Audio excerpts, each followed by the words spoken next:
Hello, family. I am so honored to be here today with all of you.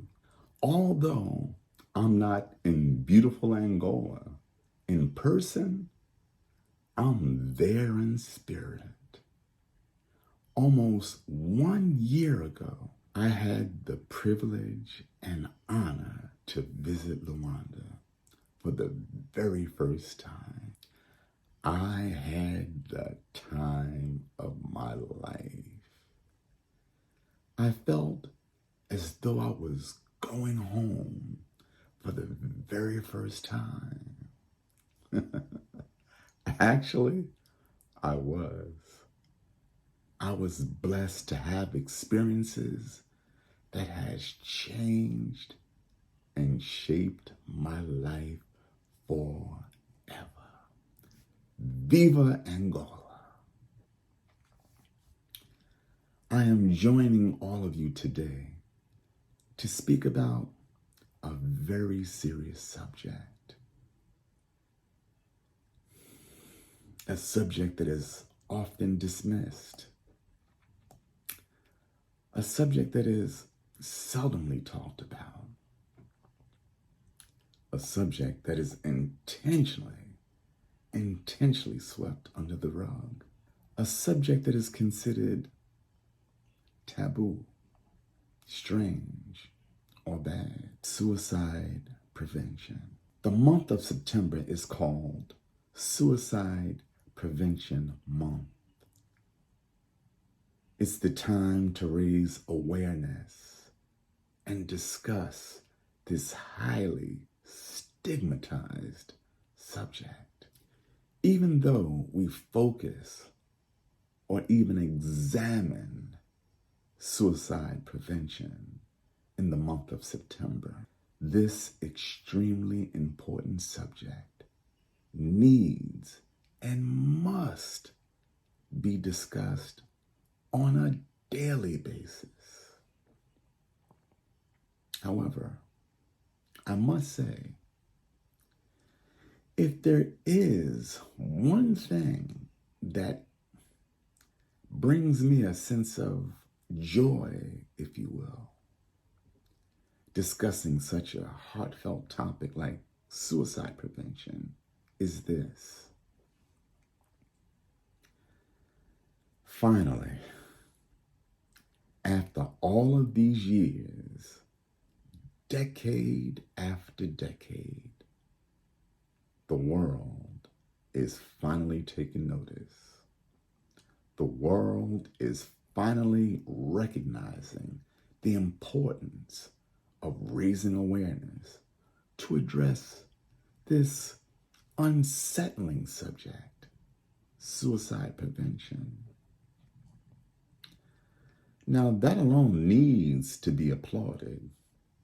However, in your applause, do not get distracted. We must raise and continue to raise our voices. I live in the United States of America. The United States is different than most countries in the world in many ways.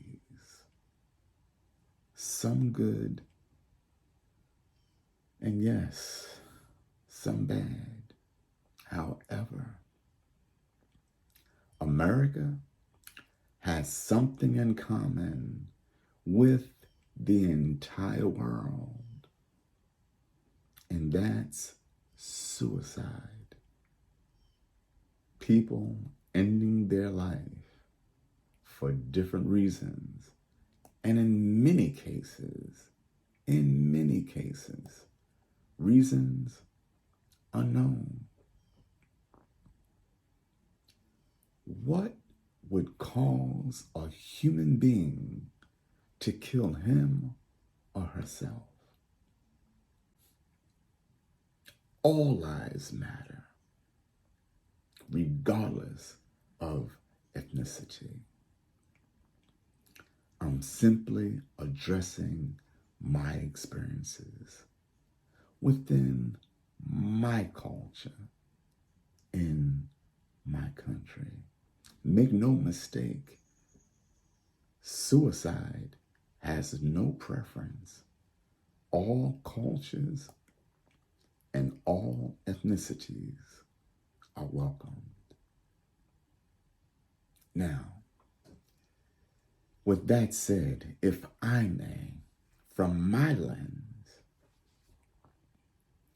I would like to highlight a few reasons that causes suicide, especially amongst the young and even the younger generations.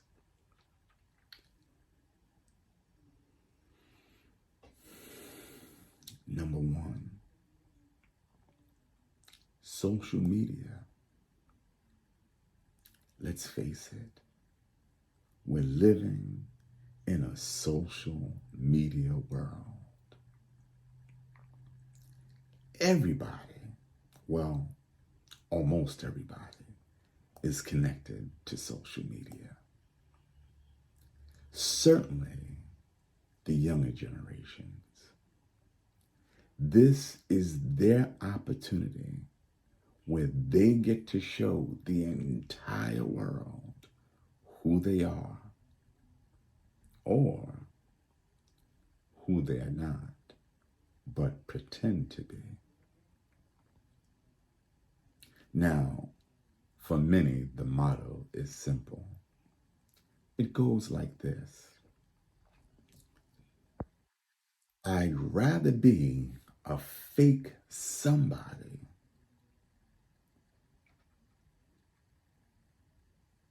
rather than a real nobody.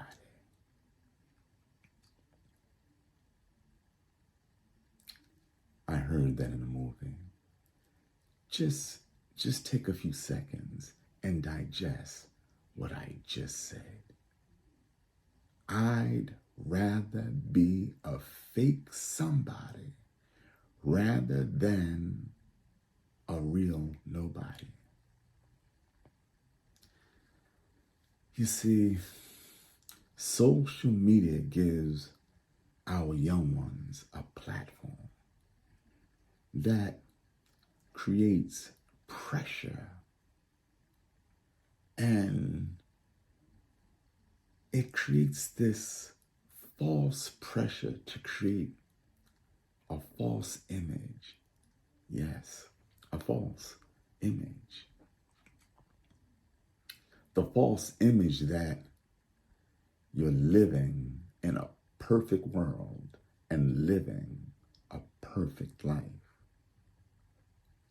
A life for you and hopefully the viewer to admire. The game begins of creating a false illusion. Yes, a false image of yourself. And now the extreme pressure to compete with other peers becomes real. According to studies, this kind of pressure can negatively affect one's sense of self-worth. Self-esteem is affected. It also can affect one's identity, the sense of belonging. Yes, social media can drive our children to suicide. I read about them. I read their stories far too often. This must stop.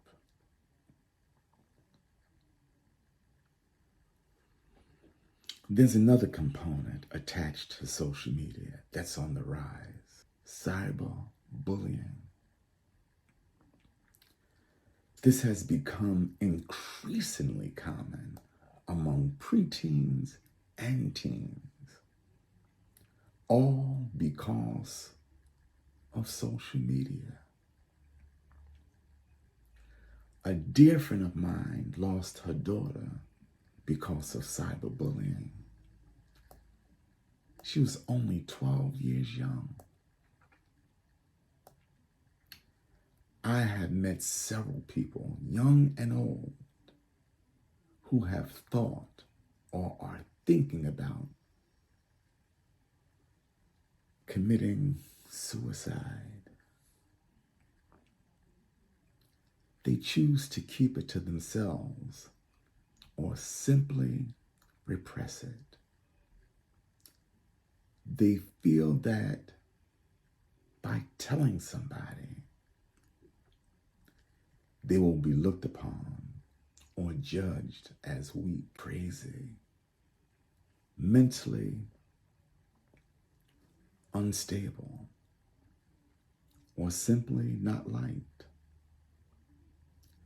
They refuse to look at having suicidal thoughts for what it really and truly is. A diagnosis that can be treated and managed.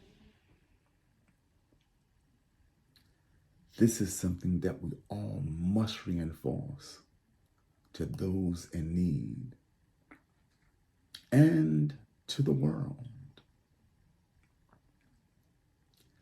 Having suicidal thoughts and tendencies is something that can be diagnosed, treated, and managed.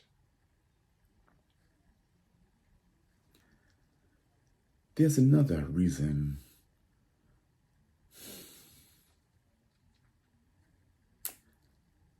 let's just say there's another reason for suicide where I live that's common. You see everywhere. That's just on the rise. And that's untreated mental illness. Why is this?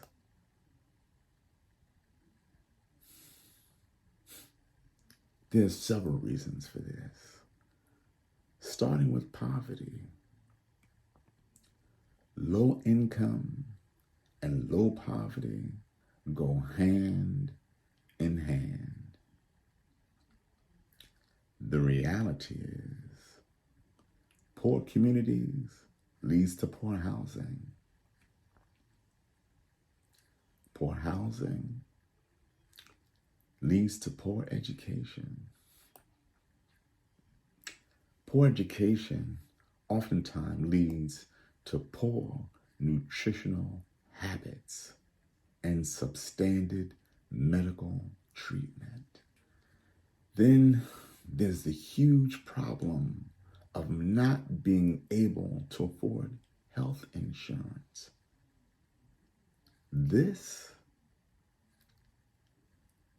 reality of not being able to afford health insurance is a colossal problem that affects millions of us. The reality is, health insurance is just too expensive. Now, what if you can afford health insurance? And what if you want to talk to somebody about your suicidal thoughts? There's still the challenge of finding doctors, yes, finding doctors that understand your cultural experiences, that aren't biased. Staggering numbers, like 3% of psychiatrists and 5% of psychologists in the United States are African American. That's ridiculous. When it comes to personal matters like discussing suicide or just being confused, it helps. And it's much easier to open up when the person you're talking to looks like you. Another huge problem, which can cause suicide, racism and discrimination. Let's be honest. Living with racism and discrimination on a daily basis, 24/7, breeds its own traumas, starting with self-hate, hopelessness, developing an inferiority complex. This is a topic that my country still, after hundreds of years, refuses to address openly and honestly. Hate is one of the biggest drugs in the world, and far, far too many people are hooked. Being exposed or overexposed to violence is also a contributing factor to suicide. Yes, being exposed and overexposed to violence is also a contributor to suicide. This affects a person's development psychologically, emotionally, and physically. Oftentimes, this causes depression, which can lead to substance abuse, drinking, and sometimes leading to committing suicide.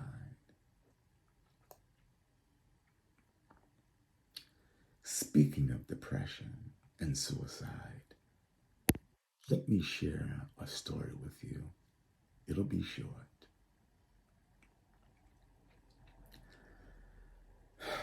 Here we go. Several years ago, on a late summer evening, my son and I was driving home from football practice. We was talking about his upcoming football game, school, and a math test that he actually did very well on. When we arrived home, we sat at the kitchen table to have dinner. Being a single parent then was difficult at times, but rewarding at other times. After dinner, it was getting late, and I remembered to go to the mailbox. I didn't get the mail, so I went to the mailbox. It was a beautiful night. The temperature was a comfortable 80 degrees or so. I looked up at the picturesque navy blue sky and just stared at the stars. They looked like little diamonds floating in the galaxy. But there was an eeriness in the air. I can feel it. I can smell it. I could sense it. I stood along my mailbox and just continued to stare right at the stars. I even stared at the moon. And in return, it stared back at me.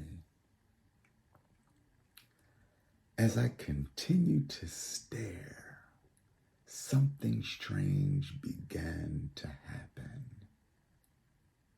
My eyes were becoming blurry, and in slow motion, everything in the galaxy was turning gray. I didn't understand what was happening, but it felt quite strange. I decided to reach into the mailbox, grab it, and go back into the house with my son. When I pulled the mail out, I looked at it, but I didn't see anything. I know it was in my hand. I know I was looking down at it, but still, I could see nothing. When I looked back up into the sky, there, I saw nothing. At that very moment,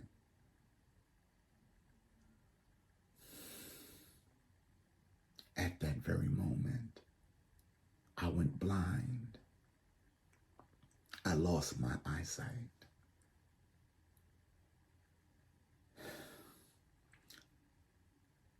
I was on the hinge of panicking,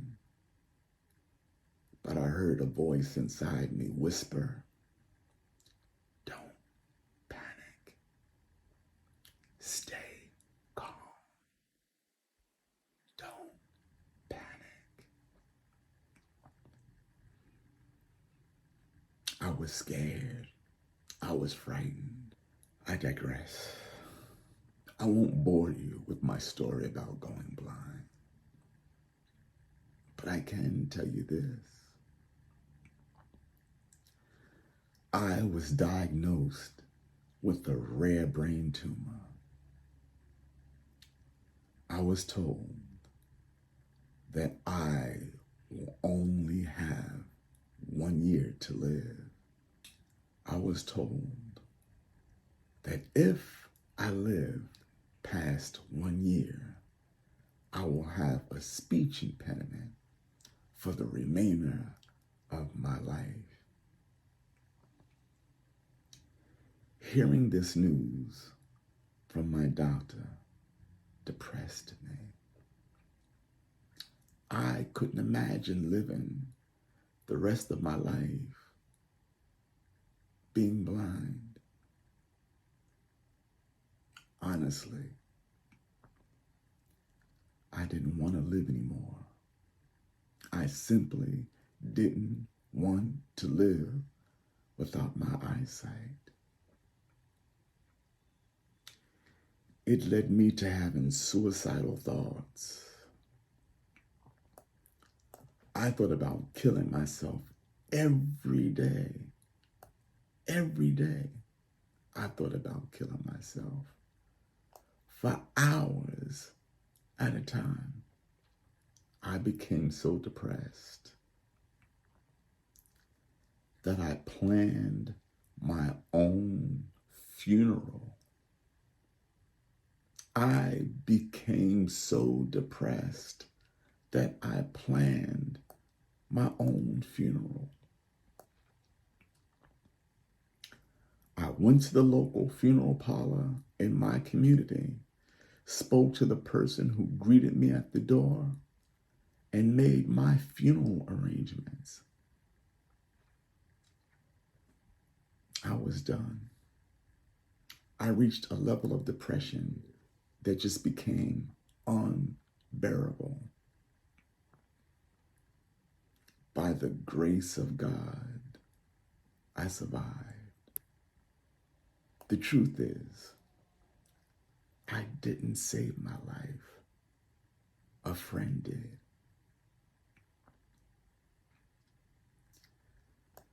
What's the lesson? When it comes to suicide prevention, there's no greater resource than people. Let's switch gears, if I may. We talked about suicide and some of its causes. Now, let's talk about solutions.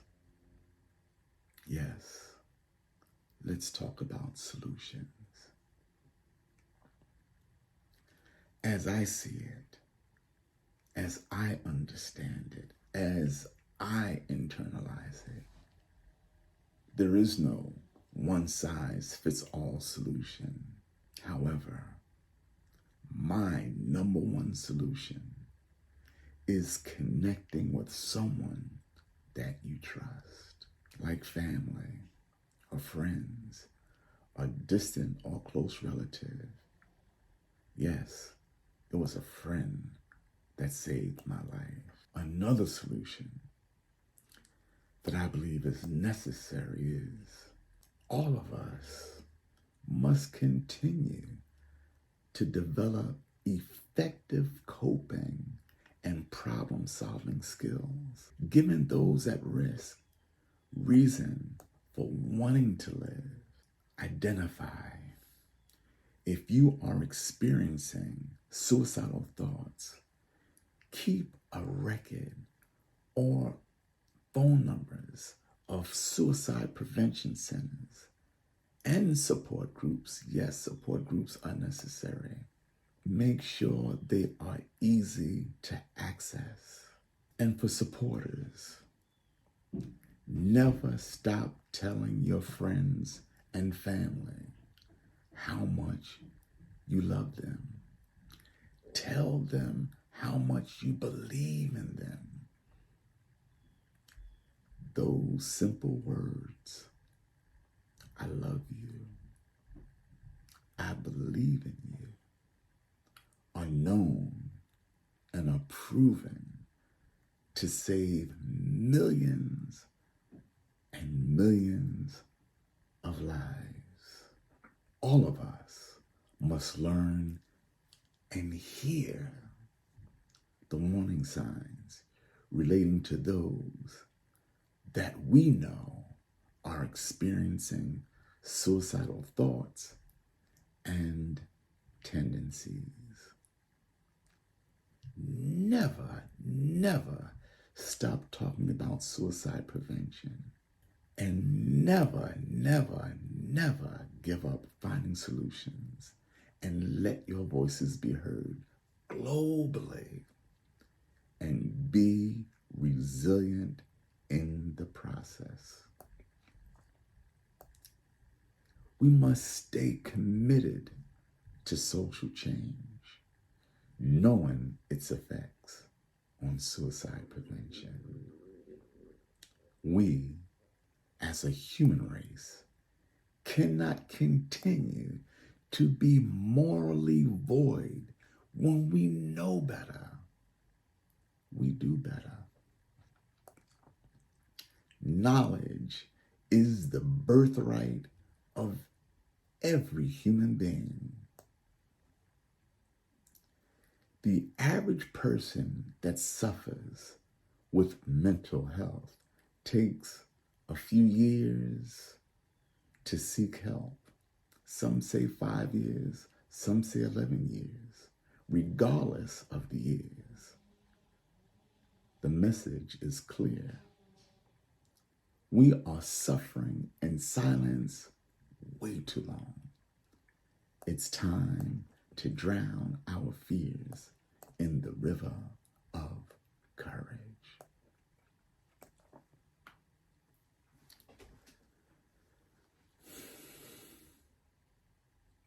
As I bring my message to an end, my heart opens to new beginnings.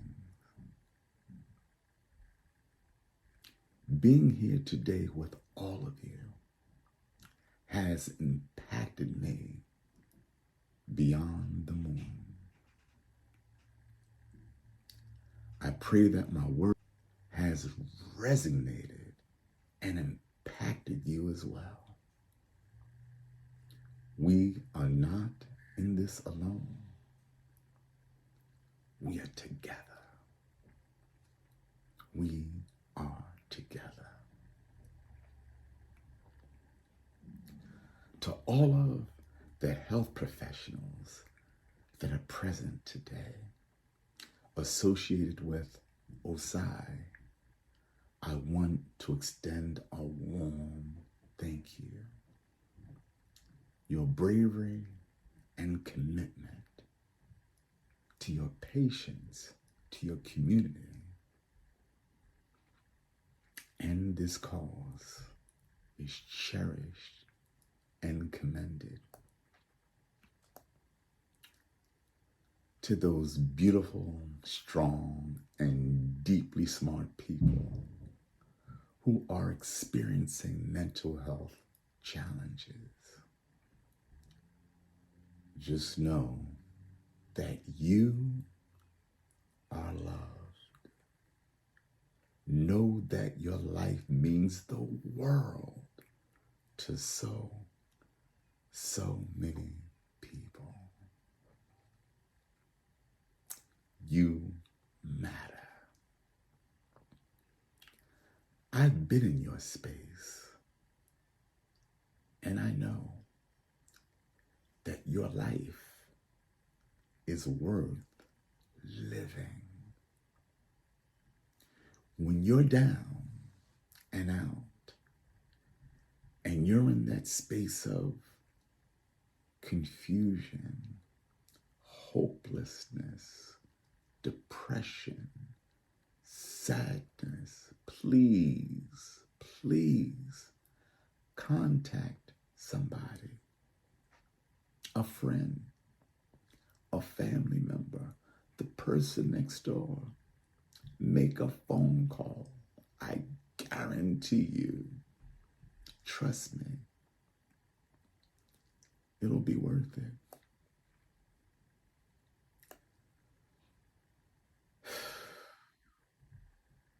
This was a God-given moment and experience I will never forget, being here with you today. I want to thank the founders of OSI. Yes, I want to thank the founders of OSI, Sofiana and Eduarda. What a mother and daughter combination. There is one thing that's more powerful than any army ever assembled, and that's an idea whose time has come. OSI started with an idea. Look at that idea now. It's growing and growing, endlessly, globally. History is being written and recorded. I want to thank those who are in attendance. You, look around. Just take a look around. Go ahead. I'll wait. You see your friends, but I see people with a loving heart and who are committed to change. Thank you all for your service. I must thank the Stroud family, OSI members, individual supporters, as well as supporters, sponsors, and corporate sponsors, partners, the entire day-to-day OSI team, Lorena, Lucia, Lloyd, and Vanessa. I want to give a special thanks to my sister and brother, Dekla and Begu. Now, please forgive me if I unintentionally missed anyone. Again, thank you for having me, and God bless. Health and mental wellness to all of us. Familia, ate nos encontramos novamente com amor. Obrigado.